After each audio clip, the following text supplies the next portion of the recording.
या सगळ्या प्रक्रियेमध्ये की उद्या जर मतावर परिणामच होतो असं जर कोणी म्हणत असतील तर मग या निवडणुकांचा निकाल लागेल. उद्या जर निकाल लागला असता त्याचा परिणाम जिल्हा परिषदावर पण झाला असता, महानगरपालिकेवर झालेला असता.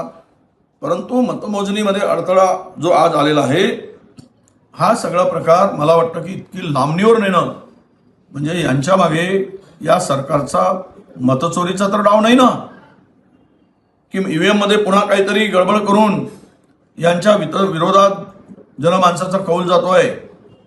पैसे वाटताना यांचे लोक पकडले जात आहेत, प्रचंड पैशाचा वापर केला जातोय, सत्तेचा दबाव आणून लोकांना धमकवले जात आहे.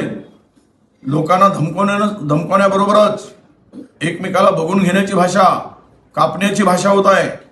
आणि हे सगळं झालं हे बघता सरकारच्या पायाखालची वाळू सरकलेली आहे. निकाल अपेक्षित सरकारच्या बाजूने येत नाही. म्हणून हा चोरीचा डाव, मतचोरीचा डाव यामागे असू शकतो. आता हे जर करून निवडणूक निकाल फिरवायचं जर यांनी प्रयत्न केला तर मात्र लोकशाहीचा गळा घोटण्याचं पाप हे महायुतीचं सरकार करत आहे, हा स्पष्ट संदेश जाईल.